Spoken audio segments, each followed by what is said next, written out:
Ji. Good morning, sir. We're here from the Road Peace Initiative, an initiative we started for our Global Peace project. We are conducting this interview to get your valuable opinions on the crucial issue of road rage. So, पहला question है कि कौन से time पे सबसे ज़्यादा road rage के cases होते हैं? रोड रेज के केसेस अक्सर देखने में आया जो पीक आवर्स होते हैं। पीक आवर्स में सभी को अपने ऑफिस पहुंचने की जल्दी होती है, तो लोग बाग ऐसे में गलतियां कर देते हैं और उन गलतियों में संभावना होती है कि रोड रेज ज़्यादा होती है। रोड रेज की घटनाएं सुबह और शाम के समय में ही ज़्यादा होती हैं। रोड रेज का ट्रैफिक पे क्या असर पड़ता है?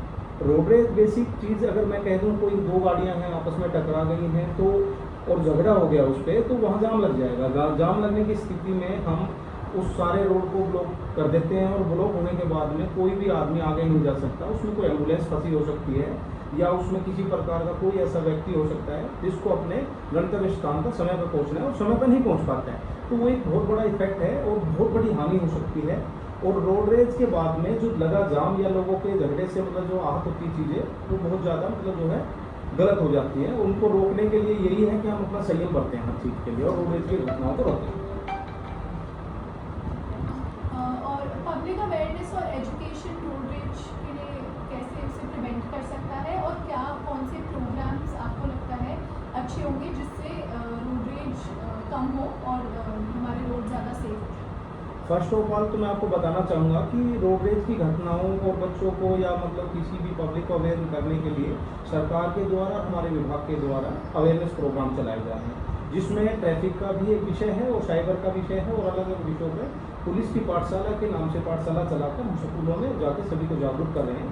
और उसमें हमारा ये मतलब जो प्रारंभिक विषय है कि इसमें हम लोगों को ज़्यादा से ज़्यादा जागरूक करें ताकि हम इस तरह की घटनाओं पर अंकुश लगा सकें।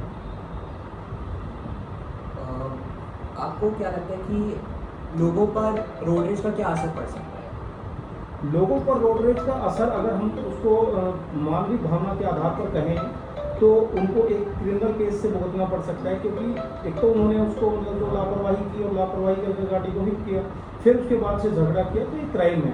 वो क्राइम हमेशा हम आईपीसी की धाराओं के तहत देखते हैं कि किस प्रकार के जो सेक्शन का उसने अपराध किया, उसी आधार पर हम उनके खिलाफ अभियोग अंकित करके नियमानुसार कार्रवाई अमल में लाते हैं। जब आप रोड रेज केसेस को संभाल रहे होते हो तब आपको कोई प्रॉब्लम्स होती है उसको करते, और अगर होती है तो आप उसको कैसे रोड रेज के समय में ऐसा नहीं है, हमें कोई प्रॉब्लम नहीं होती है। रोड रेज एक उसी तरह का क्राइम है जैसे कोई एक्सीडेंट हुआ, उसके बाद झगड़ा हुआ, तो उसमें हम कार्रवाई करते, जो नियम अनुसार कार्रवाई होती है वो कार्रवाई करते हैं।